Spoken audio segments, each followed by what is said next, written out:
but I guarantee that I will spark the brain that will change the world. And that's our job. Done. Tell me why.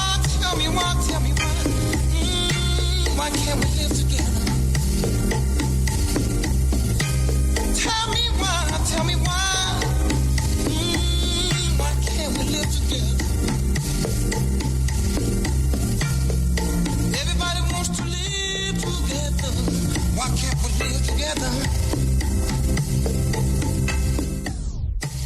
Hello, all you melanated beauties. Sun-kissed by God's lips. This is Coy with your black tea sip. I'm sipping power to pour you the truth. Go grab your cup. Let's fill it up. All right. Happy Friday to you all. Happy sunny Friday if you're in the DF dub. And Lola and I have a lot to discuss today. We got a lot we're going to get into. We're going to talk about all things that are black. There's no shocker there. But first, I want to just say, so Riri had her baby. Y'all got a chance to find out that she's had a little boy. I do not understand for the life of me why y'all are so caught up in celebrity babies. Like, I mean, y'all made Blue Ivy be something. That's a funny looking little girl.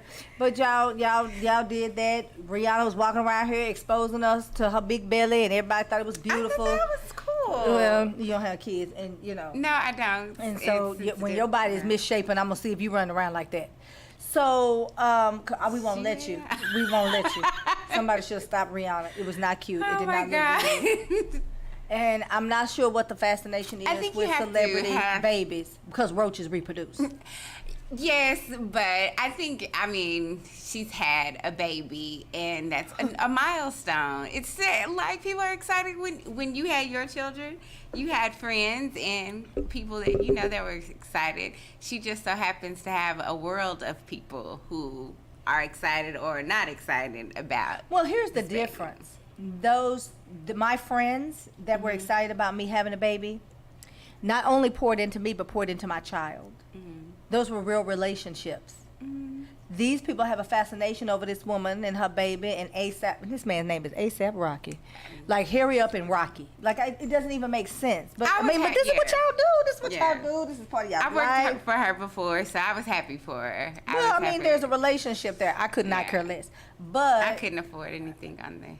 On the baby registry? Nah, not so even. See, it's not even for you. See how you talked about friends pouring in? You not her friend. But that's you were her. She employed you. I you definitely was an employee. You an employee. Yes. So I mean, and let me tell you what the rule of that is: stay in your financial lane. Oh yes. You know what that means? Y'all not friends. Not friends. So, I don't think we weren't. Yeah, no, we were not close friends. I cannot call her. So you being happy for her baby is just. I mean, are we saying that we're celebrating because another soul has come into the universe? Yes. Well, it's a milestone for her as well. I mean, she's a mom now. Okay, well, let's see them act mommy-ish, because walking around with a baby out loud was not. Let me say this.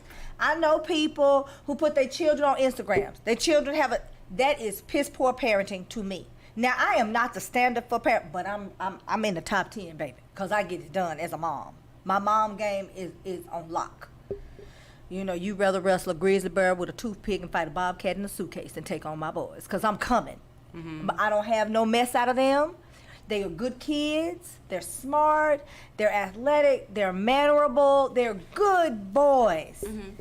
However, I think that you have a right to raise your child any way you want to. The problem for me is looking for celebrityism and living vicariously through your child. Something is wrong with that, and that's piss poor parenting. And you're the kind of mom nobody's going to want to be bothered with. Now, let me just, I think this whole Rihanna sensation and any celebrity, Cardi B's baby. I've had people send me pictures. You should talk about Cardi B's baby. No, it's not. I don't know Cardi B. I don't know her baby. Yeah, I don't know. I mean, the baby does what all babies do. I mean, she walking around. Cardi got her all dressed up in Dior or something, and she's a cute little girl. But I mean, cute little girls are a dime a dozen. So Rihanna had her baby. There we go. I'm through talking about that. She's a cute adult one day. Well, let's pray. So there has been a lot that has happened. I want to just briefly talk about white people in. So my dog, Onyx. It's a black boxer, super, super cute and super inquisitive and super bad. He has been getting out since we've had people working on the house. Now, Onyx is really very smart. So I put on next door for my neighborhood that he was out. This is what's happening. Please contact me to be responsible. Then we bought we actually bought the leash. That's a 30-foot leash, so he has rein in the yard, but he can't hop the gate. And I planned on putting the fence up, but I've got other projects that I'm working on, and so that was going to be one of the last things I did. And so, honestly, it's not going to change my trajectory for my projects. Okay. Because, I mean, I know some people live like that for their dog, and they have fur babies. I don't. I have 2 babies and a dog. Like, he's not a fur baby. He's a dog. He's a dog. Yeah. So, I mean, but to each his own. So now I have this man, Jason, I'm going to say his name because he done got on my nerves. Jason something or other moved into the neighborhood, little white guy. He and his partner, Keith. So he sent me a message, you know. So April 6th was our first message. His last name, his last name is WALCZYKOWSKI. So Walkowski. I don't know. Jason on my nerves. So he told me the first time that my dog went over there, he got my dog, he fed my dog, played with my dog, let my dog play with his dogs, and walked my dog with his dogs. I guess before I posted, because we were looking for him, and then I went to next door and I posted. So he brought the dog home. So apparently now that's where Onyx wants to go. When he gets, you know, on the Underground Railroad, he makes a beeline to his house. Why? Because Jason, whatever his last name is, has created the environment. So I get him, so he got out, the painters left the gate open. So before I could hook him up on the leash, he saw the gate was open, made a beeline. So I woke my son up, I said, hey, you gotta go get the dog. But we don't know Jason's address. I've asked for it 4 or 5 times. Jason won't give his address. He don't want us to have it, clearly. So Jason walked up Dr. Tata. He sent me a message about this can't keep happening. I said, well, I'm sorry that my dog is infringing on your home. You know, if we had an address, we would come collect him, and we could do this a lot faster because we're actually looking for him. My kids have been on your street, but they don't know what direction to go in. You know, so he comes back. He's listed his address several times, but all of this is lies. So he says he gave me his address 4 times, but he doesn't put this in this next door chat.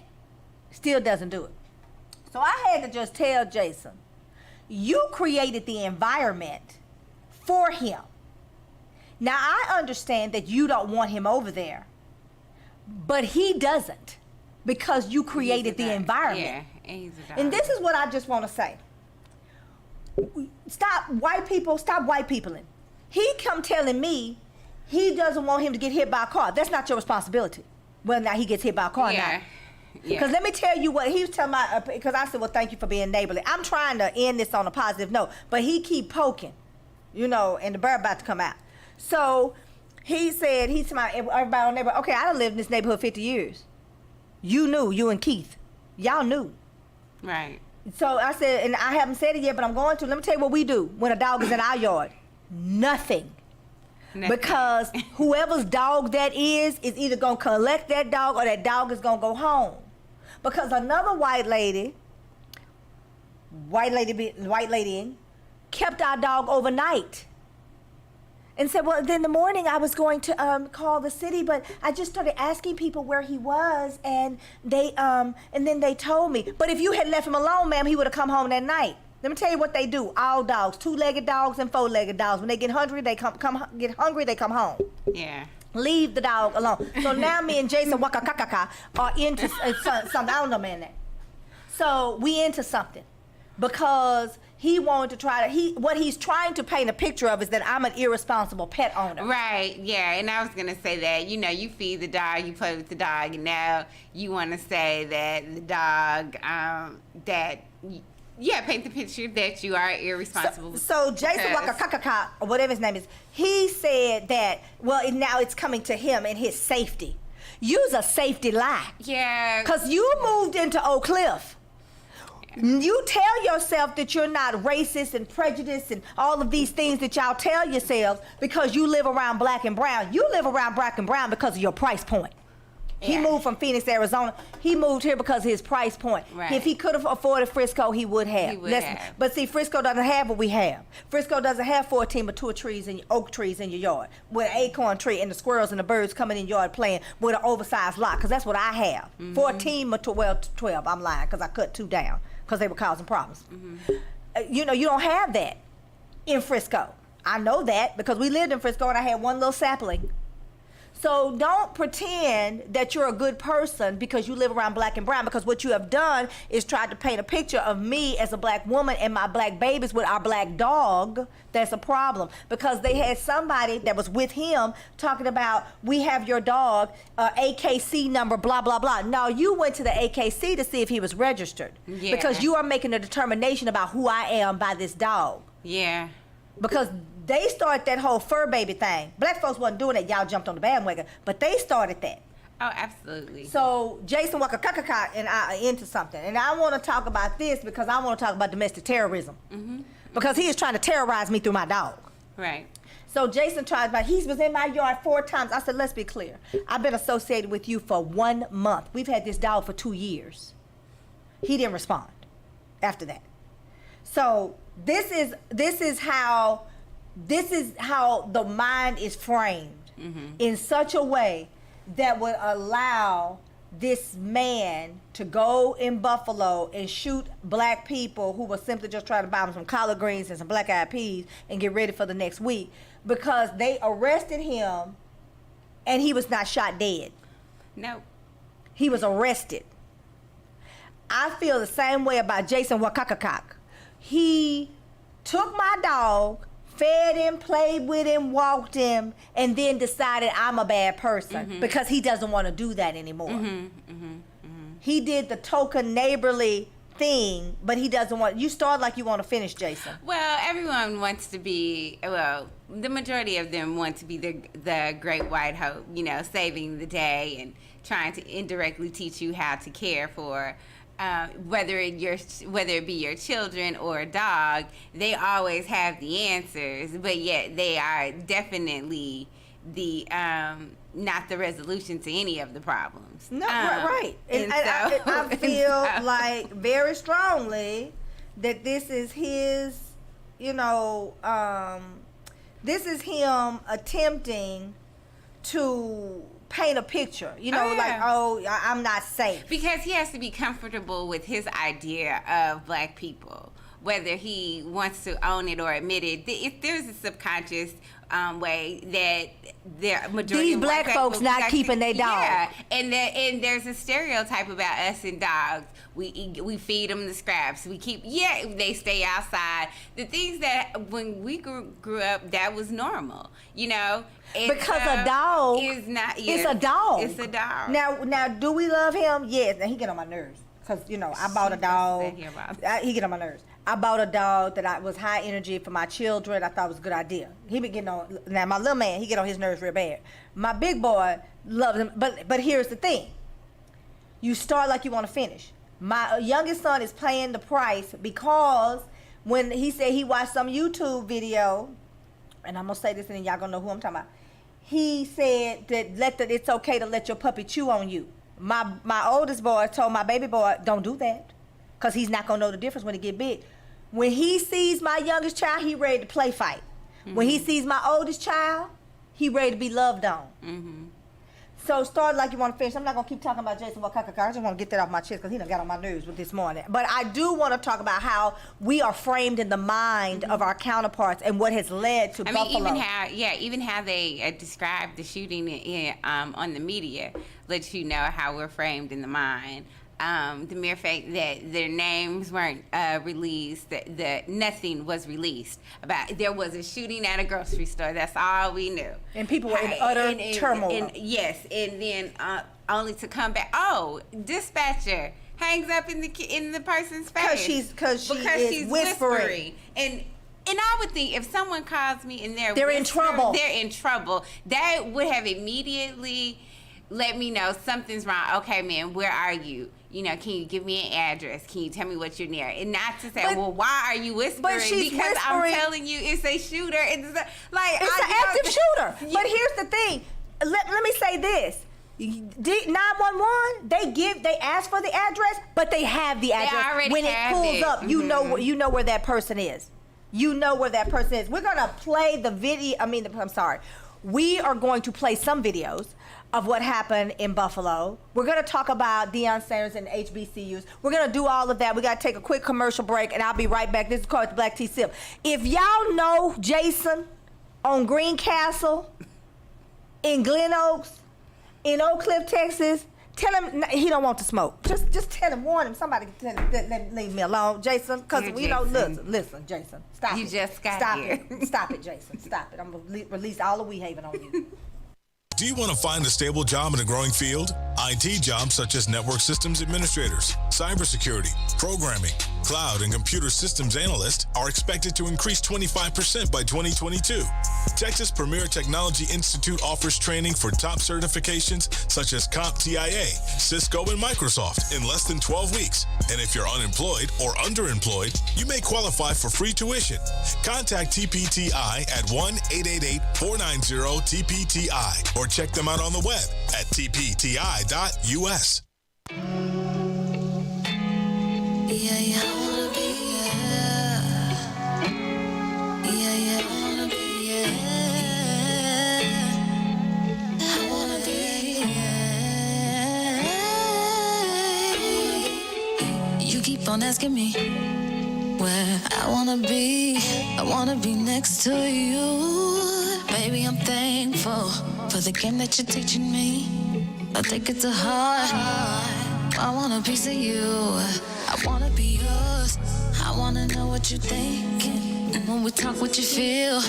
There is a problem, babe. Don't know if it's real or not. I know what I feel. I need some more of you. You and me belong together. I don't mind showing you it's real. I feel your heart when it beat. Me and you, we on the same team. I wanna be yours. I wanna be yours. I got a smart mouth, but I want it to be yours. I got a good heart and it's beating for you. Don't have to show me it's real. I wanna be, yeah. I don't mind showing you it's real.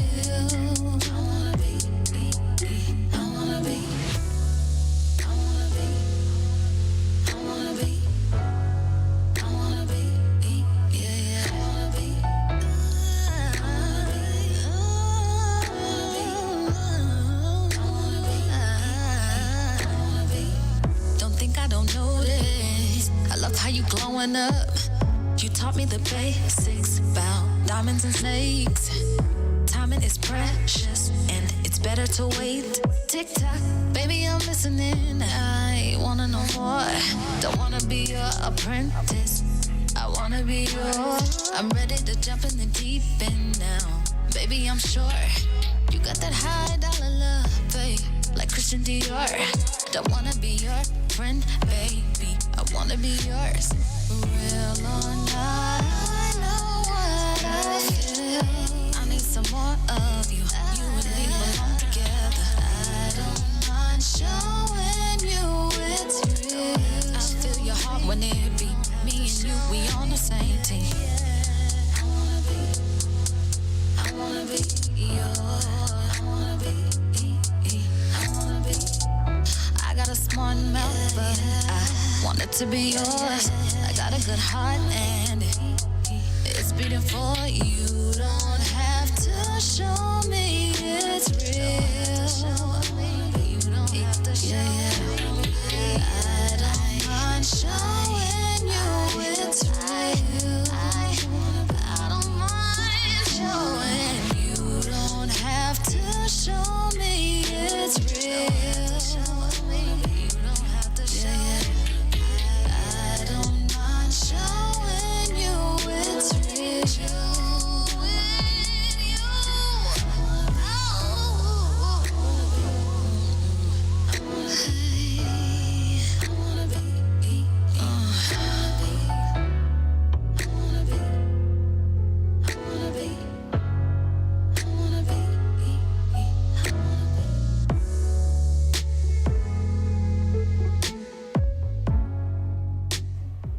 All right, and we're back. So we're talking about, okay, I'm through talking about my neighbor. He did really get out of my skin. Jason Walker, whatever his name is. So I'm going to release the Glen Oaks Gestapo. I'm just saying. So here's the deal.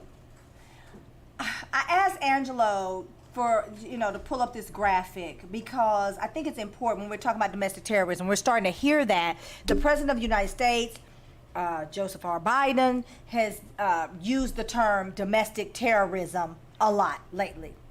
Now, we have been talking about domestic terrorism a lot, since we started seeing an influx of all of these shootings of unarmed black people and the murders of black people. We have been talking about the police and those who, these play cops want to be police. We have been talking about domestic terrorism for a long time. Now it seems to be the buzzword for our counterparts or those that have a desire to be allies. And I'm using the term have a desire because, everybody who want to go to heaven ain't going, or talk about going ain't going. So some of these people want to be allies, just really don't know how to do it. And don't have the skin for it, but they dress up in the terms. Because in order to really be an ally, you really have to be open to exposing your own Jason. Your own discriminations and your own way of thinking about black people. It's important that you do that because no one, being on some really big national campaigns, I learned because I'll never forget the Beto campaign. The white lady was like, "We got Travis Scott," and I was like, okay. "Why?" Yeah, I remember you calling me. Why would you do that? He doesn't even claim Houston. He doesn't claim Houston. But they didn't want Kelly Rowland. Remember, we kept saying Kelly Rowland wants to participate. They were very slow about her. But it wasn't the fact that they didn't want Kelly Rowland. They didn't want to be wrong about a decision they made. They didn't want to recognize. I don't think that's really it. They didn't want to trust the black people. Right. Because then that they would have to deal with their own ideas, their own subconscious ideas they have about us, because that is a real, Because the Travis Scott fan is not a voter. No, and the fact that Travis Scott is. And you've got Beyonce and Jay-Z and I don't even know, is Jay-Z a felon? Can he even vote? And you got Kelly Rowland and others that are literally talking about Texas and the vote. I mean, even Jay-Z weighed in. It was a snippet, but he weighed in because Beyonce got so active at one point.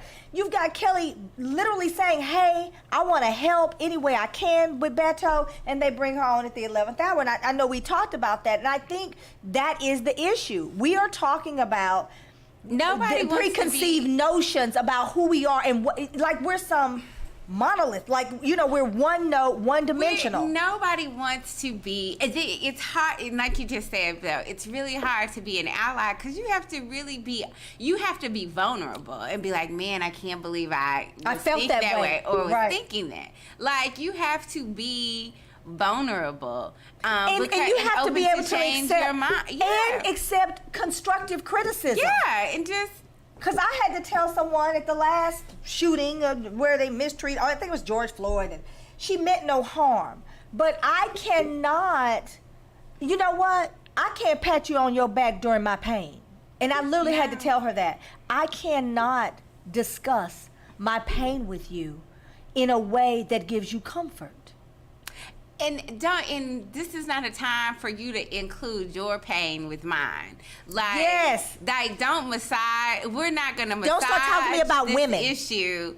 Or just yesterday there was a White House call, and yes, I'm going to talk about it. And out of all the people in Homeland Security, y'all find the whitest and the blindest woman to talk to a group of black faith leaders about the shooting in Buffalo. And you're trying to give us comfort. You look the most like this person that has gone in this store, and you all thought that was a good idea. Because they're so disconnected. And I want to just add this. The store in Buffalo, Now, I live in Oak Cliff. I chose to live in Oak Cliff. I used to live in Frisco. I've lived in Plano. I've lived in University Park. I redid my grandmother's house in South Dallas. So, and when I lived in Florida, I lived in this area called Bay Meadows, and all the black people were like, oh, you live in Bay Meadows? It wasn't that great. So, I've lived in different places. Black people choose to live in Oak Cliff. They don't live there because they don't have other options. And we used to call it the Oak Cliff O. So if you're listening to me from other parts of the universe, Oak Cliff is in Dallas. It's 60% of the city of Dallas. Now, with that being said, where we live, there are 2 grocery stores. There's a Fiesta and there's a Walmart. I think that Walmart is the armpit of society. Now, there's the Fiesta. I had a very nice older white lady tell me in Trader Joe's, that's in North Dallas, which is, the further north you go, supposedly, the more affluent if you live in the metroplex in Dallas. And so she asked me, do you know about Fiesta? And I said, I didn't know where this was going, so I said, uh-huh. And she said, they have great produce. I perked up. I said, oh, you've been to Fiesta? Because Fiesta is only in the black and brown neighborhoods. They don't have any Fiestas. She says, well, I've never been, but all of my friends go, and they say it is well worth the drive because the produce is so fresh. Okay, ma'am. So now, if they put it in D Magazine, we through. Because, when they put something in D Magazine, we can't get our own stuff. We can't get our hamburgers, our fried chicken. We can't get it. So here is this mindset that they need to encroach upon our neighborhood to get what they want, right? Mm-hmm. I'm saying that out loud about what happened in Buffalo. Mm-hmm. Now, all of a sudden, the term domestic terrorism, it's a real thing because the president of the White House is talking about domestic terrorism. But we've been terrorized. Trayvon Martin, that was terrorism. Mm-hmm. Tamir Rice, terrorism. Mm-hmm. Sandra Bland, terrorism. Definitely. That we've been terrorized. I personally have been terrorized. So, and it was domestic terrorism. It wasn't somebody that came from another country to mistreat me. When you were talking about the White House and how they had this person come on that, cannot offer any comfort, is completely disconnected. The governor said she was on there and she made the comment about the store being closed. And so, and I started this talking about Oak Cliff and 2 grocery stores, so I'm going to go somewhere with that. And the statement was about the fact that and this came from a media reporter, about the store being closed and how long did she think the store was going to be closed. And she snapped back because her attitude was the store will be closed as long as it needs to be closed. We haven't even notified all the family yet, and you're worried about a grocery store. Because that's the only grocery store they have. There's only 2 grocery stores in that neighborhood. This is a predominantly black neighborhood, like in Buffalo. It's a food desert. The people that were killed were like church leaders, community leaders. One was a journalist. There was a woman who survived breast cancer 3 times. And then died at the hands at the hands of an idiot. So I'm making this statement because where I live is 2 grocery stores, but we don't shop at those grocery stores. We have to go to an area called Cedar Hill. It's 10, 12-minute drive, but you don't want to drive 10 or 12 minutes. And then if it's traffic, you're stuck. So because it's only 2 lanes. So with that being said, as you go further, it kind of opens up. So the disconnect is what you were talking about with the White House. The disconnect. She didn't understand that the reason the reporter was asking the question about the grocery store is because people don't have a place to shop. They don't have a place to get their groceries. And it's so, the majority, they say it all the time, Southern Dallas is a food desert. Right. And people are really trying to bring grocery stores over here. Buffalo, New York is a food desert. That neighborhood in Buffalo, New York is a food desert. And just because you see a Stop and Shop with a gas pump out, that's not a grocery store. Because you might get some milk there, and sometimes you can get eggs, but you can't get bell pepper and onion for your spaghetti. You can't get meat at all, or any type of produce. You can't do anything. And so that is why, but here again, you haven't even allowed yourself to be vulnerable to understand that this shooting doesn't just affect the lives of the families, the people that were killed, murdered, but it affects the whole entire community. And then we want to talk about clean eating, healthy eating, all these things. and you limit the resources to get that. And to she be was in not, that. and it's still, the grocery store is still closed. As of yesterday, it was still closed. The man who would take people to and from the grocery store, he was murdered. Yeah. So by Gendron. So now she's not in a hurry to open the grocery store. Because she's just thinking They'll just go on. Well, not only that, is she's thinking this is a reminder of, something tragic that's happened on her watch. And this is, clearly she still doesn't get it because this ain't about you. Right. You got several stores to go to. Right. And the other thing is the PTSD. And Pull has that anyone tape, even said pull that that? yellow tape down. Stop that. Let the people at Tops that work there that no longer have a job, let them go and you know what? Tops needs to pull some 18-wheelers out there. They need to unload that stuff and they need to give that food away. Now the Buffalo Bills showed up for that neighborhood. Yes, they did. But Tops needs to do something, and the people that work there need to get paid. Yes. Because if you want to usher in some kind of healing, then let people go back to work. Let those people go back to that store. Let them start to have a conversation that doesn't involve yellow tape as a constant reminder of murders that took place. Do we have the graphic of because I want to talk about this. Pull up the graphic, Angelo. I want to talk about the fact that here we are. We've lived through another situation. I have PTSD. I cried for 2 days. It bothered me. I want to talk about this. The person you see before George Floyd is Dylan Roof, who went in that church in South Carolina and killed those people. He was heavily armed, murdered several people. He was arrested. George Floyd said, "Man, give me a minute. I'm claustrophobic," and he was getting in the car and they killed him. Okay, this was the little boy in Wisconsin, I can't think of his name, who went when they were having the protest in Minnesota. He left Wisconsin, went to Minnesota, and look, killed some actual allies, and wounded a black man. He was arrested and then beat the case. And then here's Breonna Taylor, when she could not even get justice by holding the police officer accountable who shot into the black people's apartment because they were only concerned about the white people. So we can't get justice. We've got people who are, look at who's heavily armed, look at who's unarmed, who's arrested, who's murdered. What does that tell you about this country? Michael Brown had his hands held up in the sky. One of the bullets went under his arm to demonstrate that his hands were up, posing no threat. And then you have Peyton Gendron on the left side of him, who they said they took into custody because he had the weapon pointed at himself. Now, I remember very distinctly a black woman in Houston, I believe, that shot the gun in the air to ward off her ex-husband. She was a victim of domestic violence. They were divorced. He showed up. She shot the gun in the air to make him go away, and they put her in prison. What's the football player's name that shot himself? The fool that shot himself in the leg. Oh, Plexico. And y'all wanted to support, and some of us wanted to support the person that gave him the maximum sentence. Ran for president, Bloomberg. He was the mayor of New York at the time.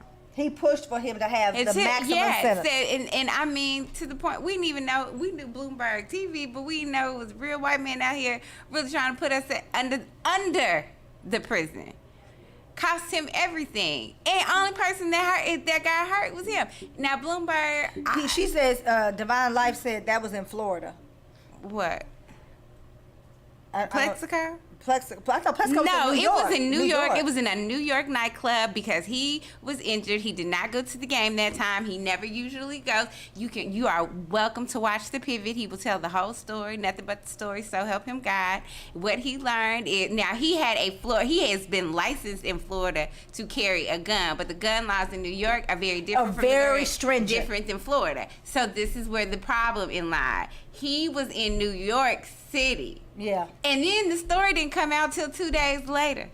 So he thought he was, hey, let's go to the hospital, get me cleaned up. Well, he shot himself. So where is the real? There is no real where's the crime. damage? Yeah, Where's the and damage? this is someone who always, had. Oh, she's carried. correcting me. Okay, Divine Life is correcting me, not you. She said that was who shot the gun. Okay, so she was in Florida. Thank you for that. I appreciate it. Because we have had my allergies. Hold on. We've had so many instances that are demonstrative of the disparities, the the justice system disparities, how we are treated judicially. We've had healthcare disparities with COVID, and we're just now hearing domestic terrorism. I think it's domestic terrorism when you put people in a position to not be healthy, and then say you're gonna help them with their medication if they can't afford it. That's part of what I think is domestic terrorism. And so from that, I think it's important that we really discuss what happened in Buffalo, because he was able to buy the gun legally in New York, which I thought was odd because New York has very stringent, what did he buy it in Pennsylvania? Very stringent gun laws. So he was able to buy this high-powered military-styled weapon, but the magazine that carries 30 rounds, he bought in Pennsylvania. So, when we start to talk about what goes through the internet, me and my friends talk, you're one of them, we talk all the time about our phones being tapped, and how our phones make all these noises and all this stuff happens to us, and we just locally trying to, look, one person at a time, we trying to save y'all. I know y'all don't believe it because we cut up, but we are out here trying to do kingdom work, trying to save, So with that, I just think it's very odd that he was able to acquire the weapon when you're not supposed to have certain weapons in New York. Now here's it, they say it's for hunting.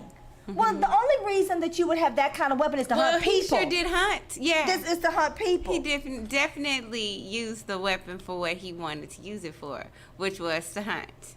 Now that's whoever said that, they're exactly right. And I just think it's not water under the bridge, and I feel like it's being treated like that in a lot of ways. Especially the way many white people in leadership are, always have resources and feel like they have resolutions. And the thing is, the resolution is stay the hell out of our neighborhood. Right. If we ain't bothering y'all, don't bother us. Them people didn't know that man. Right. He didn't fall out with his girlfriend's grandma, and he just went to the store and found the grandma. None of that happened. This man knew exactly where he was going. Well, he targeted that zip code. You know for what I a said? reason. That Yes. is, I'm going to make this statement. There is absolutely no foundation for this statement. I'm saying this is a coyism. I believe he had help. I do not believe this 18-year-old boy who has often threatened to die by suicide, because his high school, they said he wanted to go out murder-suicide. So I believe he targeted a particular zip code because it had the largest population of black people. I don't think he did that alone. I think he had help. I absolutely agree. And things like this, when when tragedies like this happen, the store closed, the community goes down, starts that gentrification is just right around the corner. And someone may say that's a bit far-fetched. No, it's not. But it's really not. That's what happened in New Orleans. That's exactly what happened. The people who were pushed out of their homes, they can't go back and live where they were living. So it was definitely, a thought out process that ended up, with us, with one less place for them to go grocery shopping, and with people that were very active in the community. There was a woman, she was a journalist and an activist. I'm gonna say this sounds like went to the same church or something. This sounds like some conspiracy theory stuff. I'm gonna give y'all that, and I'm just gonna say it out my mouth, and then we're gonna let it go. I'm saying this to you all. I truly believe that this was more targeted than just he showed up just to shoot the people he could shoot. It's very odd to me that this one particular neighborhood, it was all the people who seemed to provide the most help. Yeah. I do not think that this was as random as people are saying. The lady who goes to see her husband every day in the nursing home, you know, her son was a retired fire chief or fire commissioner. They had a different term for it. But she was well known in the community for activism. They had a journalist. The journalist reported often about disparities. The man who took the people to and from the grocery store, he guaranteed them. It was very even targeted. down to the security guy who was a retired police officer. Everybody knew him. Right. He had been working there 5 years. It just seemed to me that, and I mean, maybe this is an area where everybody pitched in. I don't know much about Buffalo, New York. So maybe that was the area, and so maybe if you just shook a stick at 10 people, you would find 10 people who were actively involved in the community. That very well may be the case, but it seems highly unlikely. Right. And so I just feel in my spirit man, that this was a lot more targeted than where they're commenting on. This is Corey with the Black Tea Sip. We got to take a break. We got to pay some bills. I'll be right back. Stay with us. We're going to talk about it a little more. Domestic terrorism, black versus white. I want y'all to hear the 911 call that Lola was talking about when the 911 operator hung up on her. In a minute.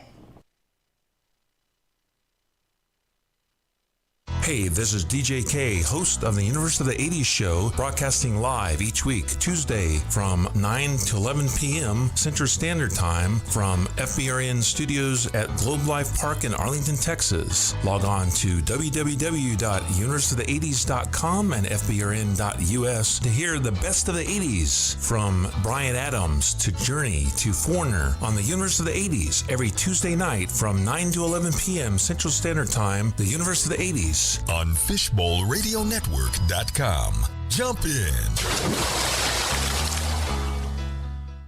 Podcasters, the name of the game is to get more visibility for your podcast so you can gain more credibility with your audience, thus more profitability. If you're ready to start syndicating your podcast and massively grow your audience and influence, then contact Fishbowl Radio Network today at 817-633-4880. Fishbowl Radio Network is one of the largest streaming platforms in the world, and now your podcast can be heard all over the world by the listening audience that Fishbowl Radio Network has amassed over the last 11 years. With over 6 million impressions a month and growing, this is a platform that all podcasters should be on to create greater visibility for their podcast. Jump in today and be a part of the Fishbowl family, streaming great live internet radio shows and podcasts 24/7. 817-633-4880. Jump in. Hey DFW, it's Luna and Nika, owners of Real Dallas Properties and Management, here to serve all your real estate needs. Nika, tell them what we do. So we're a Dallas-based boutique real estate brokerage, and we're full service, which means we can help with every and any type of real estate transaction. That's right, we got your back at every stage of life.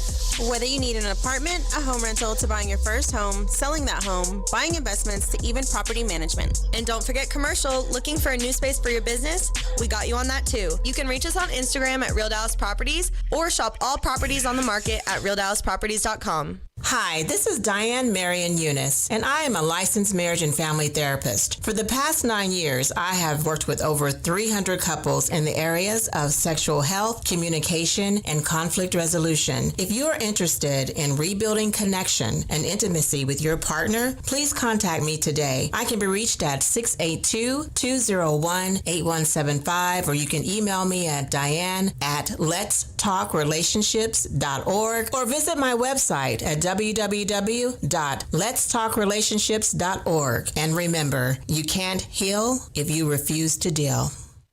Atención, Kiko está contratando. ¿Has oído bien? Kiko está contratando. Kiko te está buscando para ocupar los siguientes puestos: costurera, operadora de máquinas, conductores de carretillas elevadoras, cargadoras, empacadoras y embolsadoras.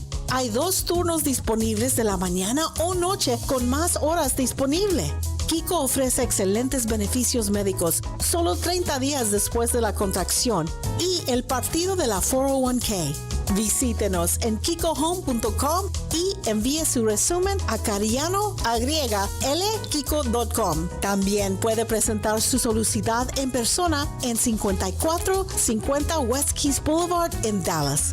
Todas las entrevistas se realizan en persona. No te pierdes esta gran oportunidad de trabajo hoy mismo en Kiko. Why was the basketball court all wet? Because the players kept dribbling on it. The dad joke. Corny, grown-worthy, but also one of the simplest ways to share a moment with your kids. What did the buffalo say when he dropped his son off for school? Bye, son. So take a moment to make your kid laugh, because dad jokes rule. Make your kid laugh today. Go to fatherhood.gov. Brought to you by the U.S. Department of Health and Human Services and the Ad Council. Fishbowl Radio Network. FBRN.US. Jump in.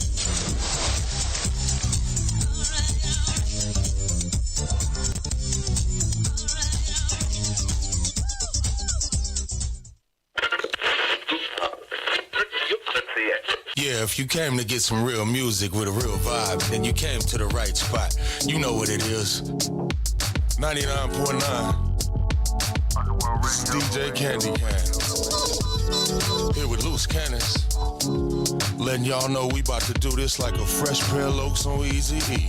Baseline shade. Let me put my shades on.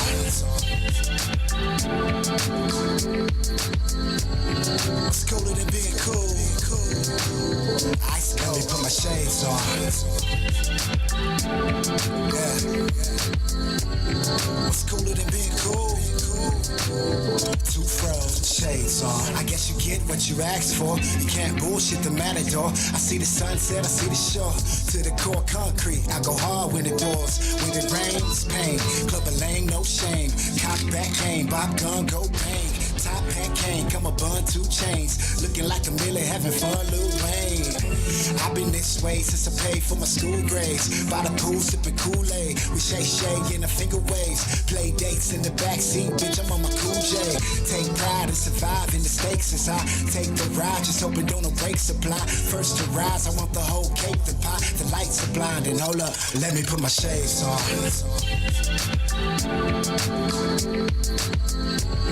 It's cooler than being cool. Ice cold. Let me put my shades on. Yeah. It's cooler than being cool. 2 froze, shades on. My hands, pockets in the spliffs, farther to your flow. Wards in the cliffs, I push off the cliff just to see what your falls like. Just to see what your balls like. I drag nuts, can't carry too heavy. Busting down your walls like Katrina did the levee. Knocking in your box, Caprice Chevy 99.9 UMG. I'm not saying I'm going to rule the world or I'm going to change the world, but I guarantee that I will spark the brain that will change the world. And that's our job. Done. Tell me why. Why can't we live together? Tell me why. Why can't we live together? Everybody wants to live together. Why can't we live together? Hello, all you melanated beauties, sun-kissed by God's lips. This is Coy with your black tea sip. I'm sipping power to pour you the truth. Go grab your cup. Let's fill it up. All right, and we're back. For those of you that are hanging with us today, we want to say thank you. And thank you for all the comments. I love hearing from y'all. Thank you so much.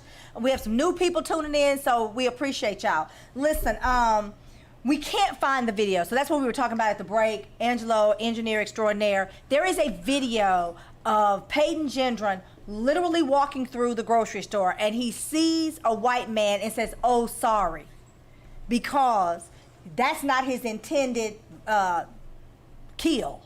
And so he says, "Oh, sorry," and then he goes on to shoot some other black people. Now, here's what I think is really important. He's been charged with one count of first-degree murder. One count. 10 people have been murdered. But I mean, let me say this. I know we talk about voting and everyone but this is where it really comes in, because I would be lighting people's asses up right now. You mean to tell me you came in my house, you walked around my church, you loved on my kids, talking about you are here to make a change, and the only thing you gonna make me do is change my mind about how I'm voting the next time? Miss me with this. This is the biggest problem as Democrats we have, is that there are people in the seats that should not be there. And what I mean by that is cowards. Yes. It's cowards. Be about that life. Because guess what? Don't talk about it, be about it. Because the Republicans, I ain't surprised about whatever they do and however they feel, because they are very consistent. On the other hand, we are flaky. We can't rely on each other. We can't do nothing. What they call it? I can't think of the term. I want to say yellow, but what's the term with the spine? Not yellow spine. What is the jellyfish? I can't think of the term. Lily-livered. You know, we don't do anything. We sit around here. They put some kente cloths around their neck, and then they kneeled. And I don't know how they got Nancy Pelosi up and down. And they kneeled, and we said they were for us. Y'all need to stop this foolishness. That woman is still not open that grocery store. Those people need to eat. Those people need to eat. And the reality of the situation is, you have to be open. When you don't know something, it is okay to be advised. It is okay to be advised. And you do not get advised by someone who does not have an expertise in what you're trying to do. Mentorship is important and advisement is important. I want children. I want to be a mother. I believe that I would be a great mother. You are, because you're a great aunt. Absolutely. Thank you. However, let me add this in here. Let me just say this. I just want you to know that Fallon dropped off the 8th grader's graduation gift, and you've been demoted because my baby said Fallon is my favorite auntie. She earns that. She earns that. I'm gonna work on it. Monetarily. It's a lot of stuff going on here. You know, I just want to add that you're a great mom. What were you gonna say? You're a great auntie. But I still would not. I can't give you advice on how to raise children, and I have no children in my home. Right. I can't give you advice. I can't give married people advice about being married and staying married. I just don't come in these streets and say, think twice about coming in these streets now.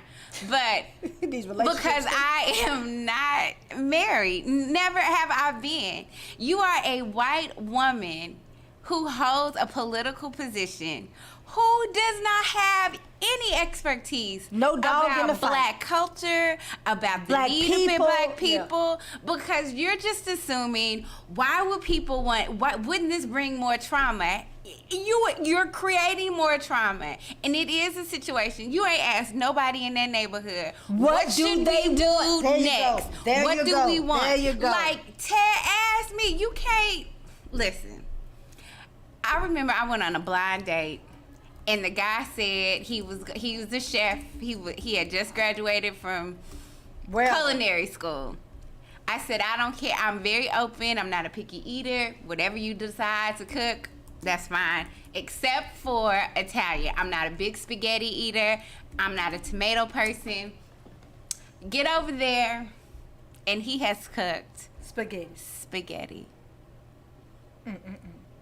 And his attitude was, you hadn't tasted mine. So, no. I said I don't like tomatoes. However you slice them, dice them, grill them, fry them, I don't want them. And here you decided that I didn't know what was best for me. And you did know what was best for me. And that happens all the time in our community. Everyone wants to tell us what we need. Just because you give me socks does not mean I need to be grateful if I don't need socks. If I ask for a bottle of water and you keep giving me freaking socks, you haven't done anything for me. And I think that's exactly where we are with the Democratic Party. And that was evident in Buffalo, New York. Let's play the because I got to move past this. I got to talk about Deion, but I got we PTSD. gonna talk about it. I got PTSD. I have PTSD from Buffalo. Guess what? You know, when we talk about white people, because I opened the show up with Jason Walker. I have PTSD in Dallas, Texas. Because if I go to the Walmart off of 35, come on, Dallas sites, y'all know what I'm talking about. If I go to the Walmart off of 35, I got my head on a swivel. Yeah. And you know what? I'm not going at peak times. My daddy always want to go to the grocery store. Can you take me to the grocery store? I'm going to start telling him, no, old man, you cannot go to the grocery store. This is peak time for killers. No, we're not going to go at that time. Because you know what? Apparently killers like to shoot in the afternoon. They don't get up early in the morning. So we're going to go to the grocery store. If you just got to go to the Walmart, the armpit of society, we're going to go when they first open. Because the killers ain't going to get us then. We cannot continue to live like this. We are all experiencing PTSD. The place that I work in a congressional office, and we're in there by ourselves sometimes. Yeah, I told you, you have no window. Stop opening that door. I told the whole team I wasn't opening the door if I am in there by myself. That's right. But if you're in there with 10 people. And someone made a joke. They were like, oh my gosh, there were more people on the floor. I don't care about those people. All I know is that I work in an office where a black man serves the community, and that the people, when they come, they don't care. They are coming to attack an office where a black man serves. And they don't even have to be a black man. They tried to kill Nancy Pelosi. And he doesn't stand a chance. I am unbothered. And they laughed and thought it was a very And dramatic, that's another side of disconnect. And guess what? And everybody who laughed, when we talked about the Buffalo situation on a staff call, I said, so y'all still feel comfortable opening these doors by yourself? Because you don't know. People have their own motives, and their Trump own has agenda. allowed the indoctrination to happen in such a way that they feel comfortable driving 3 hours to gun down people. Wait a minute, Lola, we're going to get back to it. Angelo, play the clip. I want you to hear this black woman trying to get help and see how the 911 operator responds. What you saw this afternoon. I didn't really see much at all. I just heard the gunshots and just dropped down to the ground and just waited for him to stop, and he just wouldn't stop. So I tried to call 911, and I was whispering because I could hear him close by. And when I whispered on the phone to 911, the dispatcher would start yelling at me saying, why are you whispering? You don't have to whisper. And I'm trying to tell her, like, ma'am, he's in the store, he's shooting, as an active shooter. I'm scared for my life. And she said something crazy to me, and then she hung up in my face. And I had to call my boyfriend and tell him to call 911. Well, that is certainly unfortunate, Letitia. Okay, that's unfortunate. No, sir. Yeah, that is utterly ridiculous. And what you should have said is, I don't know who that 911 operator is, but she should be fired. That should have been the comment. And then every time they write about the 911 operator, she's in trouble. No, she needs to be let go. This is grounds for automatic termination. They should have walked up to the door. But what happened? Listen, I worked at a call center for AT&T when they tried to have these 800 calls. I worked at a call center for a few weeks when I was in, because I had to pay my phone bill. My mom was very upset, and so I had to pay my phone bill. I had to go get this job, and the things that people say to people in a call center, they treat everybody like they, uneducated, ignorant people. That's how they treat you. Why do these 911 operators keep proving it? I mean, we've had time after time after time, and I'm going to get the statistics because somebody did send it to me, of these 911 operators. They're like TSA people. They don't know from shit. And I just don't understand why we're having a conversation about she's in trouble. No, because what happened when I was at the call center, they would monitor you from time to time. Now, I am certain, again, there's no foundation for this. I am certain they got several 911 calls because the people who live across the street could hear the gunshots, so they were calling. The people who were driving down the street, somebody came in there and tried to park and heard stuff, and they called. The girl called from the inside. So there were several 911 calls going on. I know when I call, because see, in my neighborhood, we got all these new people, they had these parties, these people had these parties, and they play music at 4:30, and the man on a megaphone. I called and he said, oh yeah, we already know. They already know. You know, so I don't understand her hanging up the phone. Is the belief that she was the first person to call? And this girl had to call her boyfriend and have her boyfriend call because the 911 app operator hung up on her, and we having a conversation about she's in trouble. Didn't believe her, and that's another thing. You know, it's always not that big of a deal when it's when we are in dire straits. Yeah. Dire stress. When something is happening to us, it's not that big. We're overreacting. We're being dramatic. Right. But, you know, a white woman can fall out in the store and say, she's attacking me, and ain't nobody even touching this woman. And we cater to their need. We want to know what her mental health was or what triggered that. Did nothing trigger it. She but listen, you know what they said, Tucker Carlson. I don't understand how Fox News continues to operate.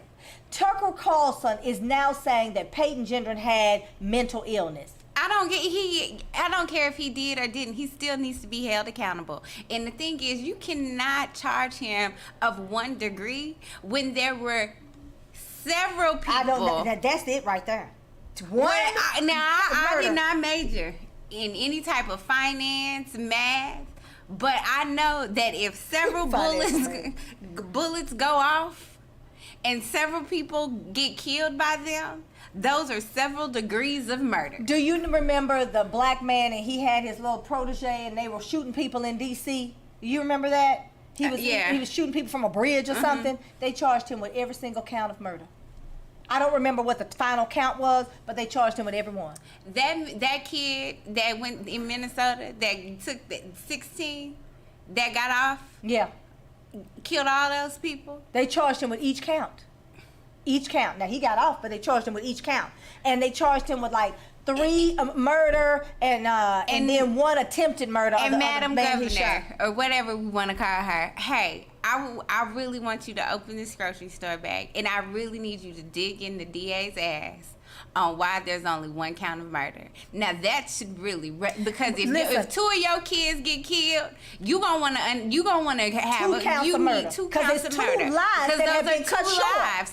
Yes. I want you to stop focusing on the cosmetics and the optics and start focusing on the reality that someone is not being held, that the murderer is not being held accountable for all of the murders he committed on that day.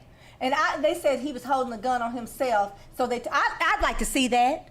I'd like to see that because, you know, I just don't believe. I mean, I'm just gonna be honest with you. I think they make up a lot of stuff, and I just don't believe them. And I'd like to see that. And I'm gonna close here because we got to move on to other things. But I really find it very difficult to believe, and perhaps it is true, but I find it very difficult to believe that this boy needs to be on suicide watch. Now, he did say, per the high school people, that he wanted to have a murder suicide. And they put him in a paper dress and paraded him. That's to emphasize that he's not quite bright. But this idea that he's going to kill himself, so you need to watch him more carefully and closely and this, that, and the other, I just think it highlights, emphasizes, and illustrates the disparity between black and brown and the justice system in this country. I know he needs to be in Rutgers.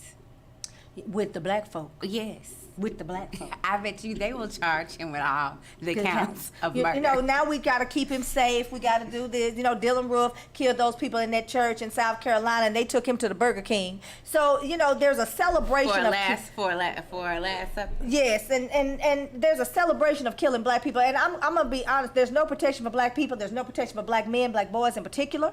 There's no protection for black people. And now Dave Chappelle, I talked about it before. Dave Chappelle, they gave that man 4 misdemeanors, and that same man stabbed his roommate. Now they've charged him with attempted murder. He stabbed his roommate.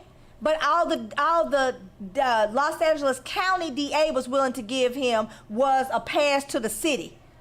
So he got 4 misdemeanors when he should have been charged with attempted murder and everything that went along with that. There's no protection for us. Nope. And, you know, people are saying you need to mount up, you need to have arms. Well, some of these old people are not going to be able to mount up and get arms.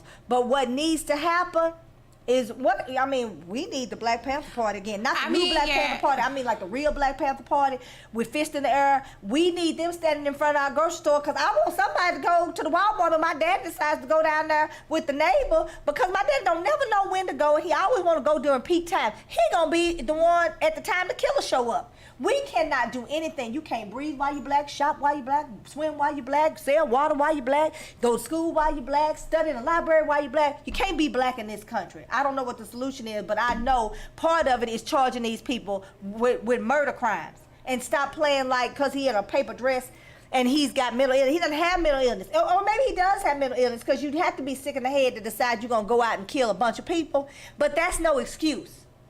No. It's not okay to say this person has mental illness, so we're going to give him a bit of a pass and we're going to charge him with 1 count instead of 10. Yep. And 3 counts of attempted murder. This is beyond my understanding, and I'm so sick of white peopling and playing like they care when they don't. This is called with the Black T7.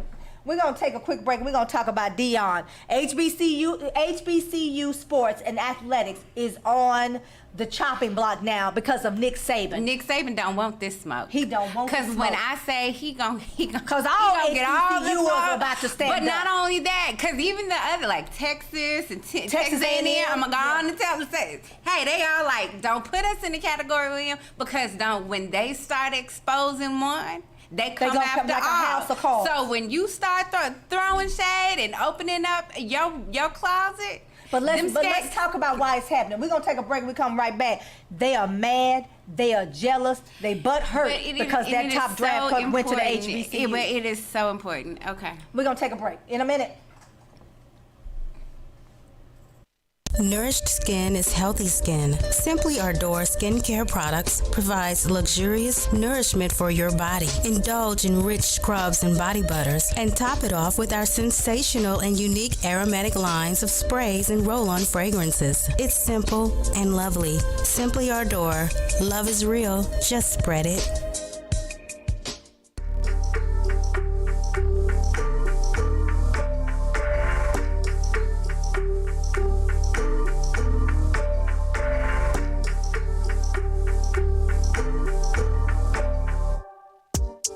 Louis on my eyes, you got them days. Took you a whole year to bounce back. Took me a couple days. You hitting licks, I'm getting rich. I'm hitting C-notes. Watch what you say, I got a pick. I can show you what he know. He can do tricks, he with the shit. Do what I tell him to. If he get at you, I plead the fifth. I didn't tell him to. I hit the block was hot. I had to drive the top. Remember the name, never forget the face. I'm coming back. Won't now, go get your phone now. Yeah, won't now, go get your phone now. You should watch me shine. Look like I hit the lotto. I be on my grind, bitches think I hit the lotto. You should watch me shine. Look like I hit the lotto. Bitches think I'm lying. Nah, I ain't hit the lotto. Oh, now, go get your phone now, cause I'm in a zone now. This is my town. Turn off the lights now, cause I'm shutting shit down. Send the shots to all my haters. No, I don't promote violence. Where is the waiter? Sign autographs later, then I gotta go. Sign autograph on the back of my check. Minding my business, yeah, that's a bet. Baby, my entourage ready to flex. Pop rubber bands, see we neck to neck. Running the race, I got his next. How does it taste? Pick up the pace, I'm on a new page. My honey's fresh, like they just came out of a suitcase. Won't now, go get your phone now. Go get your phone. Won't now, go get your phone now. You should watch me shine. Look like I hit the lotto. I be on my grind. Just think I hit the lotto. You should watch me shine. Look like I hit the lotto. Bitches think I'm lying. I ain't hit the lotto. They gon' hate on you cause they know you shine bright. They gon' hate on you cause they know you shine bright. They gon' hate on you cause they know you shining bright. They gon' hate on you cause they gon' hate on you cause they gon' hate on you cause they know you shining bright. They gon' hate on you cause they know you shining bright. They gon' hate on you cause they know you shining bright. They gon' hate on you cause they gon' hate on you cause look like I hit the lotto. I be on my grind, bitches think I hit the lotto. You should watch me shine. Look like I hit the lotto. Bitches think I'm lying. I hit the lotto.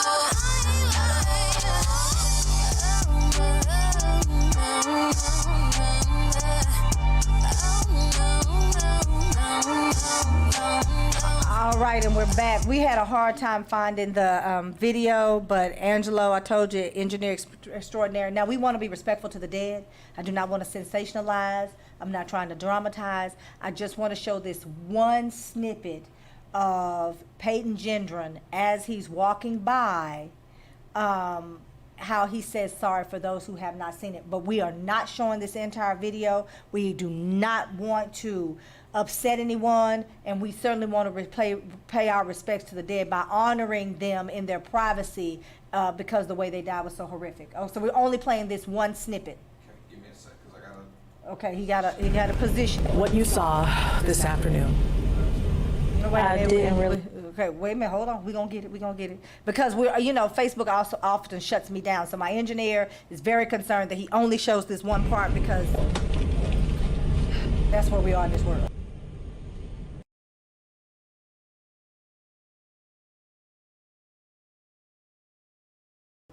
With Nick Saban, and we'll cut to that clip because I think there's a parallel here. The way that we're treated in this country, and we talk about it all the time, so it's not news, but I think it is important to highlight the fact that we have Buffalo and we're reeling from that, and now there's an attack on HBCUs.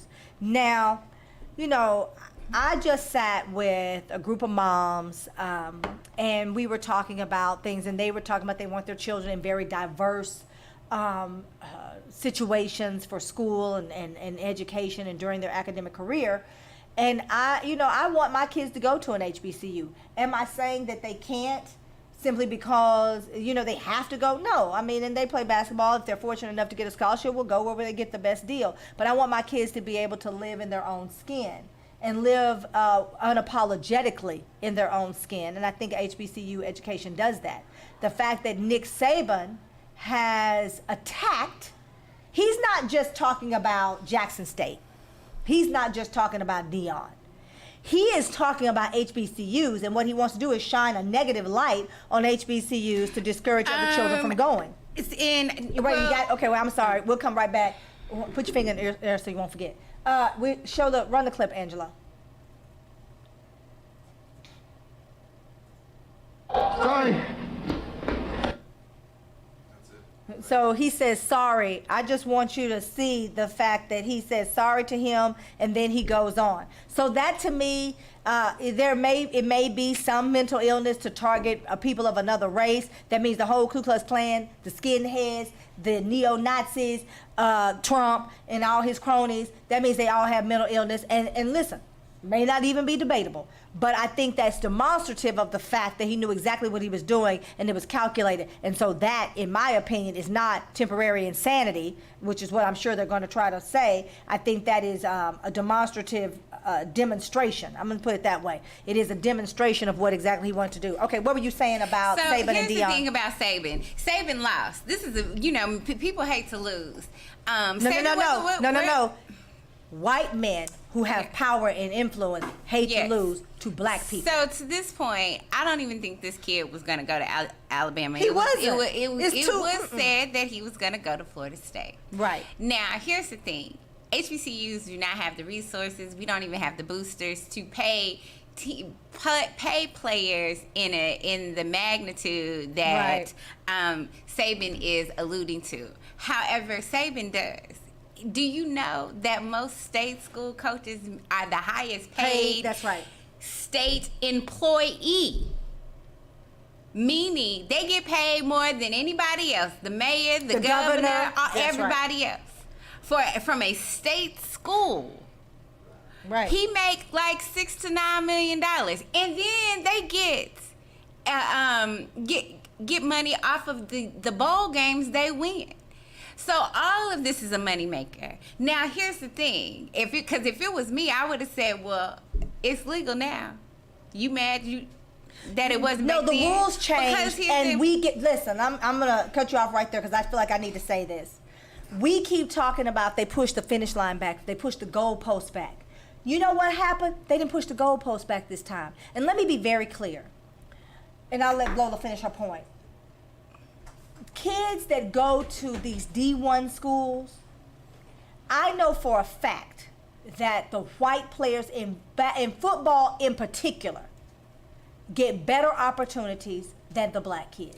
They get better booster opportunities. The boosters give them jobs and they get more opportunities. Here's the thing. The reality of the situation is our kids are even limited in what they can even major in. That's boom. So if you're coming here, and let's say Miami is giving each kid that commits to their school extra $500 on a stipend. Right. So and that's without endorsements. Now here's the thing. One thing that Deion Sanders does well, he utilizes his resources to impact his program, and you can't be mad at him for that. But what I'm most concerned about is this: there is a very high morale right now in regards to HBCUs and sports, and our kids transferring them to. We cannot let them down. That's right. We cannot let them down, meaning that we have to support these programs by going to the games, by utilizing our resources to increase them being competitive in this sports arena.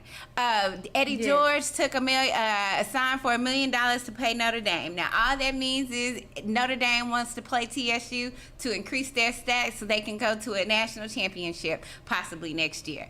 And Eddie George is looking at the long game. With $1 million, I can get a new sports facility. I can get a new workout facility. I can get new uniforms. I can do a lot with $1 million to increase us in being competitive in the years to come. And let's just offer this. I'm sorry, Lola. Let me just offer this. I think people need to understand these bowl games that you were just talking about. Mm-hmm. That when they make these deals for these bowl games, it's years in advance, and the cities are paying the sports programs money to bring the bowl games to their city. So they pay the bowl conference to be in the city because no one knows who's going to go to the game. Right. But when they get to the game, what happens is our kids play so hard to win that their school gets a new law program. Right? And it becomes the #1 law program in the southeast of the United States. But our kids can't go to that law program. Come on, Lola. Because our kids were not allowed to major in whatever it is they wanted to major in to be able to become an attorney or a doctor or an engineer. And let's talk about why. And that is because Go ahead. this is modernized slavery. I need you to come and play so I can make more money off of you. No, I can't let you have a business degree that require or an engineering degree because your grade point average may fall and you may become ineligible to play and lose your scholarship. But not even that. Because they they've invested a certain amount of money. So with their scholarship, because it's 1 year, it ain't 4 years. Everyone who they signed, they renegotiate That's right. your contract every year. By the time they get to college, this is real business. This is not high school anymore. At all. Before we even got to being able for them to make money off of the likeness of their name, this is a business. And then when the kid gets to the school and they cannot major in what they need to be, they want to major in. Because here's the thing, a lot of these kids are smart kids and know how to have work-life balance. But that's lack of control from the coach. But why are they not allowed? Because they're not allowed to play because that's not where they want their focus to be. They want their focus to be on winning games to increase money for the school, increase money for the coaches, increase money for the program, and not the individual student. And that is all that is. There is a kid, he had like a 4.1, wanted to go to Oklahoma State. He was going to major in chemical engineering, and the coach told him no. And his mom was like, but y'all said on his recruitment he could do whatever he wanted to do. No, you cannot. You can only take 12 hours. So that would mean you'd have to. Now, listen, there are some kids that say, hey, they can do it. They end up going to summer school. Like everyone, some of us know how to beat the game or play the game better than they do. But a lot of us are just so happy that our kids are being able to go to school. Especially if they first generation. And if they first generation, that they don't even see any of this happening. And the reality of the situation is with Deion Sanders is he gets the #1 recruit. When you get the #1 recruit and you have endorsements, i.e. Beats or Gatorade, well, of course they want to endorse. They want the #1 recruit to endorse their product and their brand based on the relationship they have with their coach. And that is the problem. Nick Saban don't have them relationships. He won't be doing a duck insurance commercial with Deion ever again in life. And he chopped off his own hand with that. Well, but I think this is what we need to come to. Why did Nick Saban make that statement? Because and I think it is far greater. It is a clear intimidation. Well, and I think what he attempted to do was to literally shine a negative light on HBCUs, because there is now talk that they are looking at investigating Deion's program. Mm-hmm. Now, I think what's going to happen to slow the speed of that, I think they are going to do it at some point, but to slow the speed of it, I think we need Fisher at Texas A&M saying, oh, wait a minute, hold up, don't pull me in your mess. Like, do whatever you want to do, but leave me out of it. Well, and I think that helps Deion. And I'm going to tell you why I think it helps Deion. I think it helps because Deion is not well liked and well celebrated throughout sports. They are angry with Deion. But Deion plays chess just like them. So if you come investigate, know that he got something on. Well, he already said, I know where the bodies are buried. Yeah. And you don't want me to start talking. He said Nick Saban tried to contact him. He said, I will not have a private conversation. Let's have a public conversation because you made your statement publicly. So in doing that, I think that it is important for us to dispel some of these rumors that, if you go to an HBCU, you cannot compete. And that is what Deion is doing. My children went to the same school where Deion was the head coach. They ended up on ESPNU. That brought a lot of talent to the school, not just the kids, but the coaching staff as well. When Deion went to Jackson State, he took a lot of that coaching staff with him. Some did stay behind. So we have, like my little man's coach, he's a former NBA player. He coaches basketball. This idea that we cannot compete on the same level because they keep pushing the goalposts back is indicative of everything else we've done. Well, let me say this. The only reason why we have an AFC is because of HBCU. That's true. That is the only reason. Because when the AFC started, the AFL started, they could not compete with the NFL because they could not afford the top recruits. So what did they start doing? They started recruiting from Grambling, Alabama A&M, Texas Southern Prairie View. Now they have a competitive team. Now they are included in the NFL Shield, and now we have an AFC and an NFC conference based on the fact that the HBCUs made the AFL so competitive that instead of fighting against them, they said, let's formulate and put these teams together. Let's be very clear. We have a lot to offer to all the things that we include ourselves, be it sports, music, entertainment, news, radio, whatever it is. We are the juice that makes it great. And I commend Deion. A lot of people don't like Deion, but I commend Deion because what Deion did is he elevated the idea of students taking their talent to HBCUs, because the thought was, and we know it's not true, but the thought, and listen, we got some of us that thought it too because they pray at the altar of the PWI, but there are a lot of us that know that you could go to an HBCU and still be competitive. What Deion did was he took the shield off. There are people in this United States of America that have no idea about an HBCU. They didn't know about Jackson State. They thought that all HBCUs were less than and substandard. And what Deion did, and I love this statement, he said in his response to Saban, talking about he paid the kid $1 million, we don't have to pay our kids to go to our schools to play for our people. And so now the for us, by us is stronger because we've been knowing it. Those of us that really love and appreciate an HBCU education, we've known it. But Deion said there is no way that any PWI was going to be able to compete with an HBCU homecoming. Oh, absolutely. And so now, hey, have you heard LSU? LSU band sound like Southern. You know why? Because they started taking Southern sound. You know why? Because they can't compete. And listen, be very clear. Be very clear. Now, I remember somebody said, Casey Thomas, who was city councilman, made the comment that they have a mini HBCU homecoming at University of North Texas because they all line up in the same place, and all the black folks and all the black Greeks, they all right there together. That's and they stupid. have it's stupid. And they have a mini HBCU because the truth is everybody's looking for that. Everybody is looking for that HBCU homecoming, that HBCU partnership, that HBCU feeling of alumni, the HBCU, whether you went to Howard or whether you went to Wiley College, everybody knows about registration problems and everybody talks about the dorm. We all have shared and similar experiences that molds us into these great HBCU we wouldn't graduates. trade it for the world. No, we wouldn't. And Because now, you know and what? now these Because kids the won't trade it for the experiences world. that black folks have had at PWIs are far more. I'll take a financial aid situation over a white professor.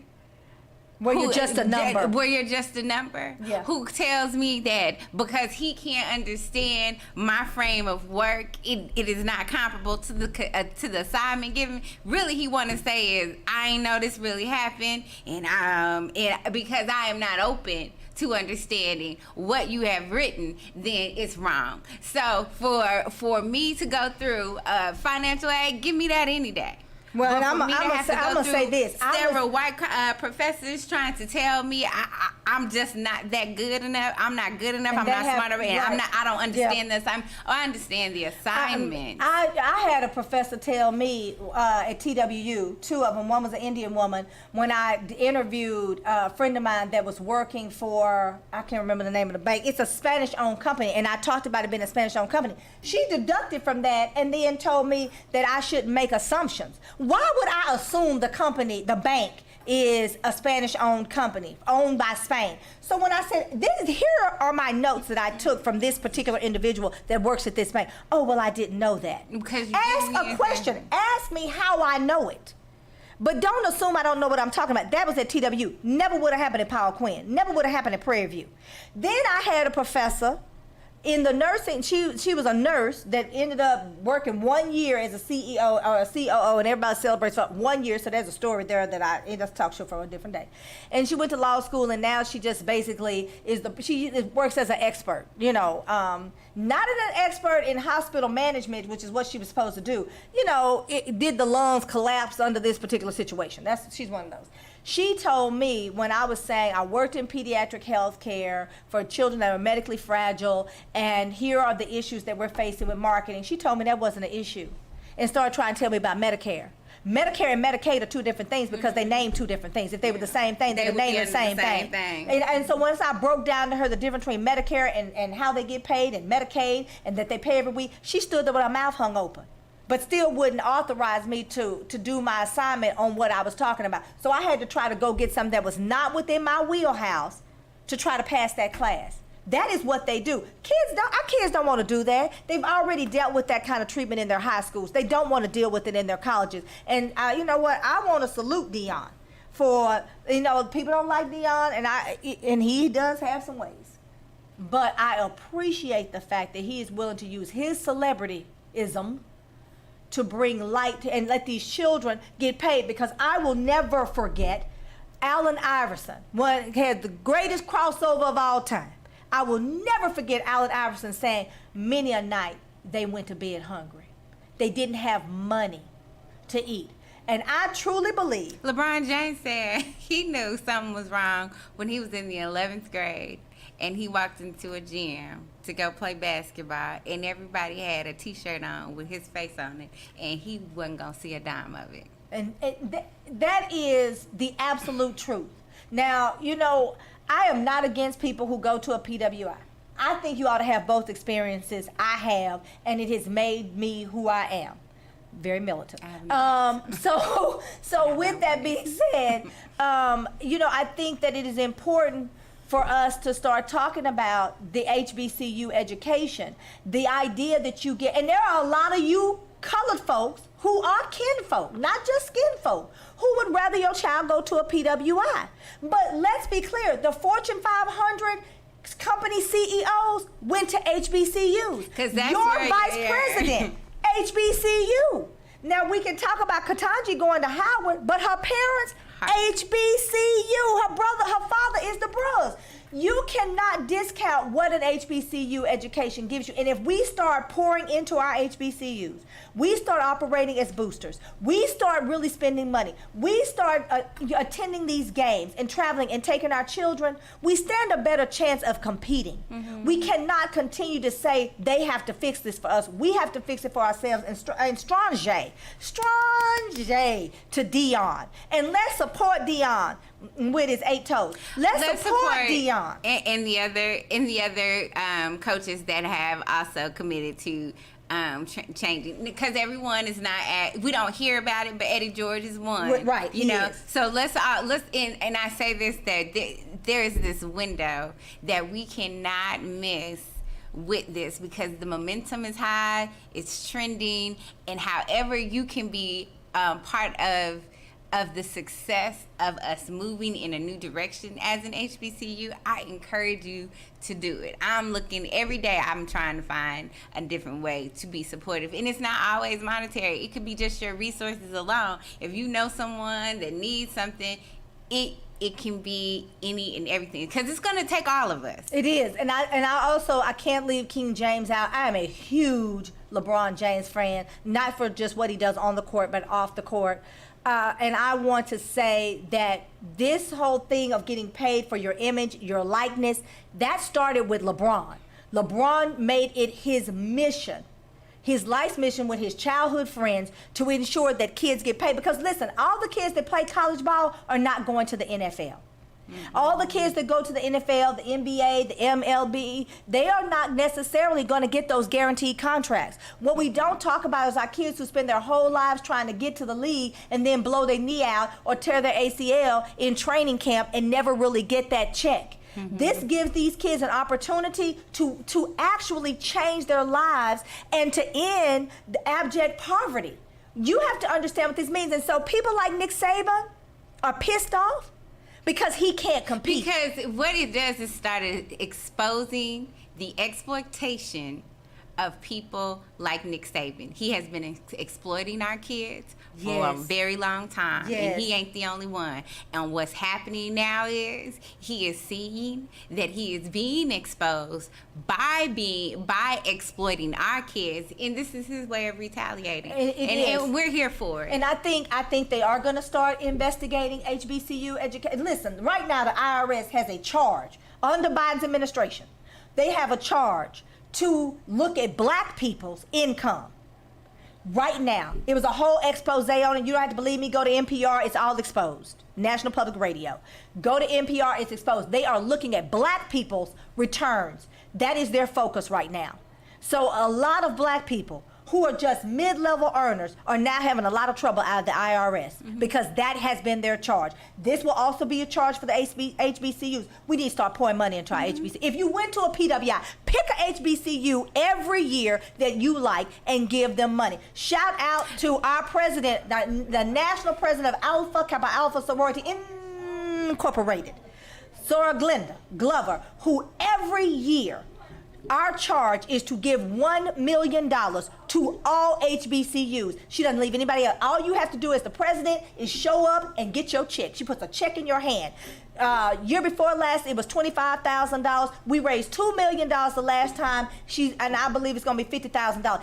Just for showing up, because she believes in HBCUs. We can do it, but we cannot leave. I am now and concerned. I don't mind cleaning house.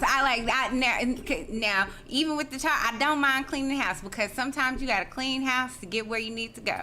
So some of our HBCUs definitely need. There's a lot of clean house, and I'm okay with that too. And all I'm saying is, if we got to clean house to get right, let's do it now. But I'm saying I don't want it to be one-sided. Yeah, no.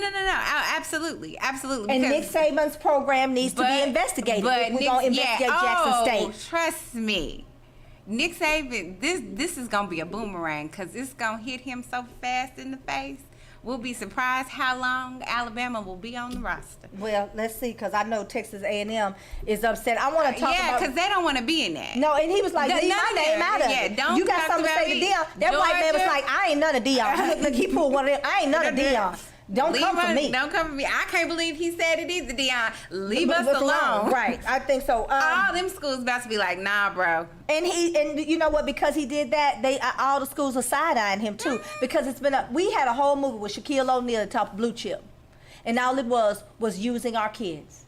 You give the kid mama, buy a kid's mama a new house, buy the kid's brother a car, But those are things. Once you put it in the house, you got to be able to keep it. They know what they're doing, and those parents, listen. This is a real thing. When they were buying these houses, the parents couldn't keep them after the kids out of school. It falls into tax default, and they buy the house back and they give it to the next parent. That's a real thing. You better ask Reggie Bush. That's a real thing. So shout out to Deion. Listen, we've got a couple of things that I want to go out with. There was, and I'm sure you saw it, there on Twitter, there was a guy who was driving as an Uber driver. And I just want to talk about, because I started out talking about white people. And if you want to know how to be anti-racist, then just call a spade a spade. Angelo, can we pull up the clip? All right. I want y'all to watch how this guy handles things.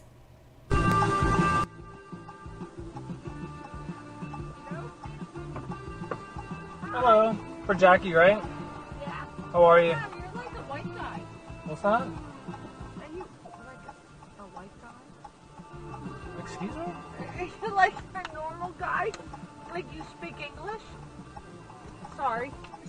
No, you can get out of the car. I'm gonna What? cancel a ride. That's inappropriate. What? It's completely inappropriate. If somebody was not white sitting in the seat, what would be the difference? Are you serious? She said, wow, you're a white guy. Oh, That's okay. I'm not going to take the ride. You guys can get out. really? Yeah, completely inappropriate. Oh, you're a fucking asshole. It's all on You're camera, a man. piece of shit. It's all on I camera. should punch you in the fucking face. You're going to threaten me? Yeah, Assault. yeah, fuck you. Wow. Because you guys are racist fucks. Dude, you're a fucking asshole. Yeah. Fucking nigger lover. Fuck you. Get the fuck out of here. No, I'm calling the cops on you, man. Go ahead. It's all on camera. It's all on camera. Do you guys own the place? Is it your place? That's great. Everyone's going to know. Fossil's last stand for black people, right? Yeah, fuck off. You. All right, so that's that. You know what to be anti-racist? Call a spade a spade. Don't just talk about them after the fact. Stop them in their tracks. This is how you handle that kind of situation, because they did own that spot. And now it is well known that that is a racist spot. Like the little boy who went over the woman's house with a whip for her daughter. Did you hear about that? Okay, you want to know why that's happening? Let me tell you something. I would have handled that situation totally different. That little boy would not have come in my house with a whip. But had he been so brazen to do it, he would have left without that whip. Yeah. Because I was saying, tell your mom and dad, and now we got one too. Mm-hmm. You know, but they go to the house, and I probably should have showed the video, but I'm gonna end here. Black people, stop being stupid. Now, stop trying to make stop people comfortable. Stop trying to make people like I you. had to take my mom to the mall last Saturday, and every time it was like a white woman, she would kind of, and it was out of habit, move to the side. I said, if you move for one more white person, I'm going to make sure we are not our ancestors. We are not, and they can go walk around. I have stood somewhere like I am here first. We gonna either share this sidewalk or you gonna be walking in this street. Well, I think in Fort Worth they still get off the street and get off the curb and walk in the street and lower their eyes. They don't even know they're free in Fort Worth. And I just moved over there, and I'm like, I'm not moving. And now that you say that, because people have been like, are you for? Yes, I am for real. I had somebody tell me one time, you can't do that. When I lived in Florida, we went in this store called Old Republic. We didn't. Now my friend from South Carolina, maybe she should have known. But when they locked the door, called the police on her because the woman was slamming down our stuff and she broke it. My girl said, "No, let me have my check back." They didn't want to let us out of there. They had watched us walk in, and at the time I was driving a very expensive car, and it was my dad's car. And so they locked us in there, and I said, oh, this is kidnapping. This is false imprisonment. Because, you know, we in law school, so we're using terms. They called the police, and a big, burly black man showed up. Look at God. And he said, well, y'all know y'all not supposed to be in here. So he said, where are you from? And I said, Dallas. He told me, oh, so you don't know. No, you should know. Some of us really don't have a clue. I remember when I lived downtown Dallas, I opened the door to let my mother out. This woman decided to walk in. Listen, when you are walking into a space, you step out and let the people go out. You don't walk in because it's not enough room. Everybody's standing at the door at the same time. That's just common sense. I stopped that woman, bless you. I stopped this woman and said, no, ma'am, I'm not opening the door for you. My mother will not wait. I'll go on out, Mama. And she stood there looking at me. It was an elderly white lady. Y'all can say, oh, that was disrespectful. But some of these things that they do is a certain of white supremacy and white entitlement.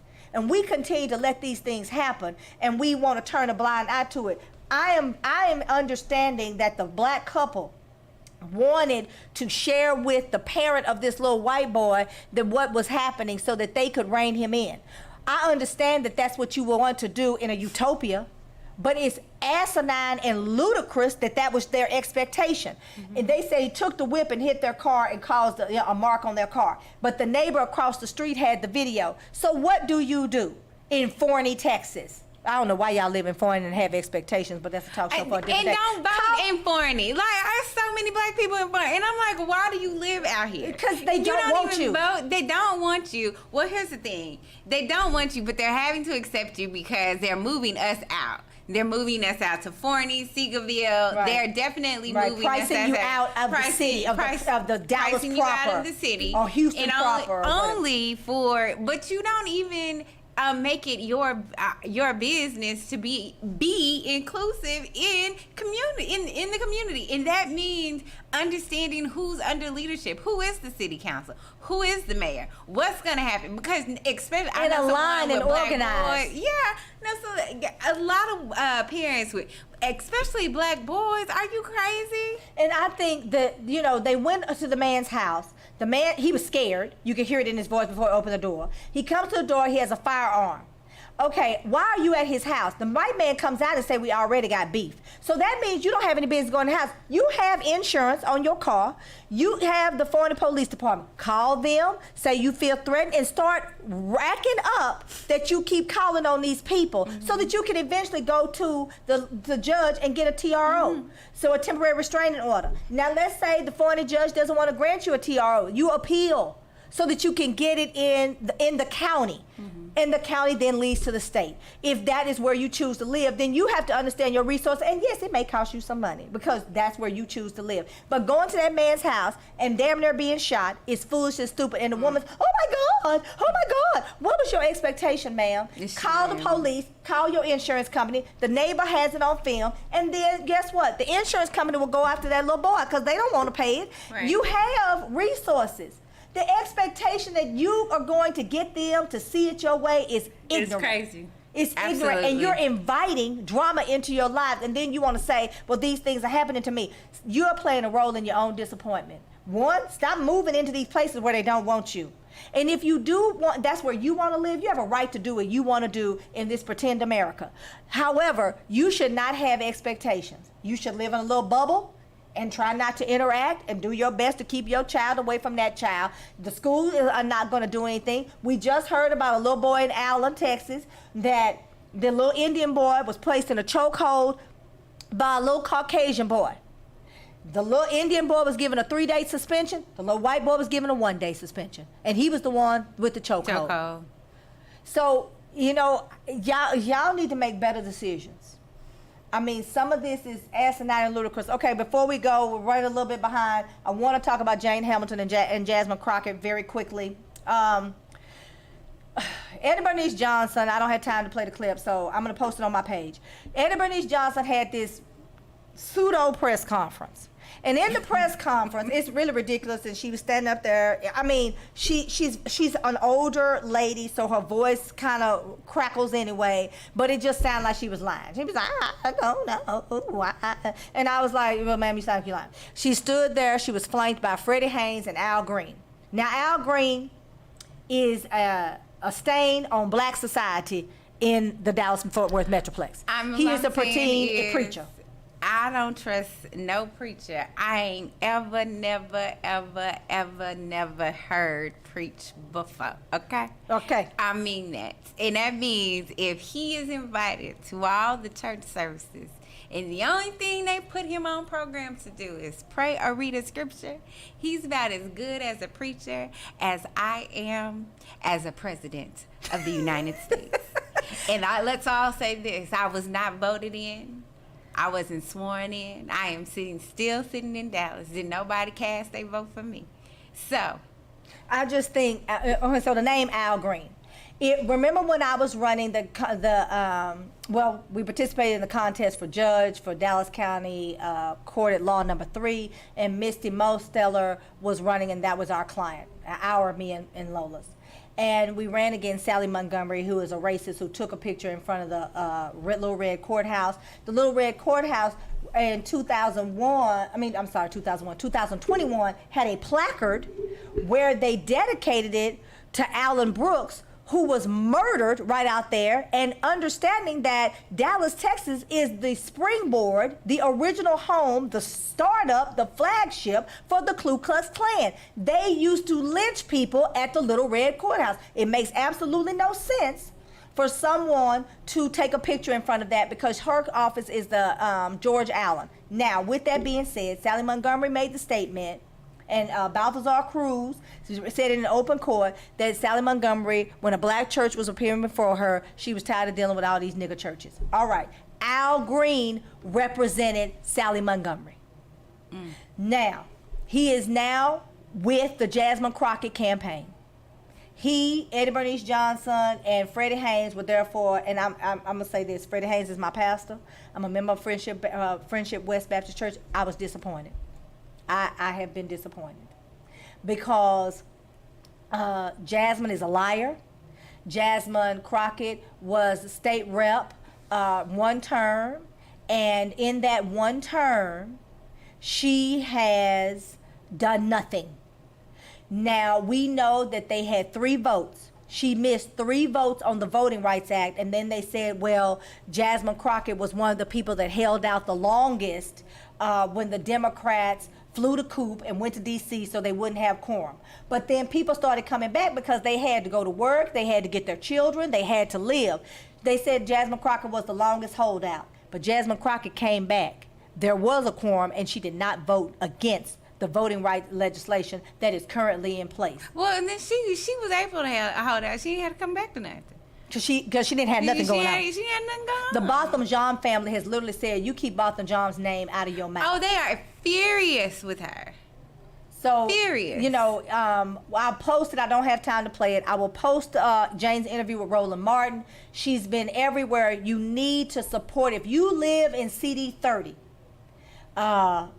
you know, I think it's from McKinney to Duncanville. And there's a little bit of Tarrant County in there as well. If you live in this district, then you need to be voting. Election day is May 24th. This is the last day to vote early. You can vote anywhere in the county, and that's because of Jane Hamilton. You can vote with a utility bill. That is because of Jane Hamilton. She has sued the governor twice and won twice. While Jasmine is saying she's suing the governor, she's not going to win. And so I think you need to pay attention. This is Caught with the Black Tea Sip. We'll do it again, same bad time, same bad channel. We'll get into all things black next week. We'll also do Lola's love life because, you know, she had a blind date. And she touched on it a little bit, but we'll get into it more. She's more intentional in her dating. Some of y'all are failing in these dating streets, so tune in next Friday. This is Caught with the Black Tea Sip.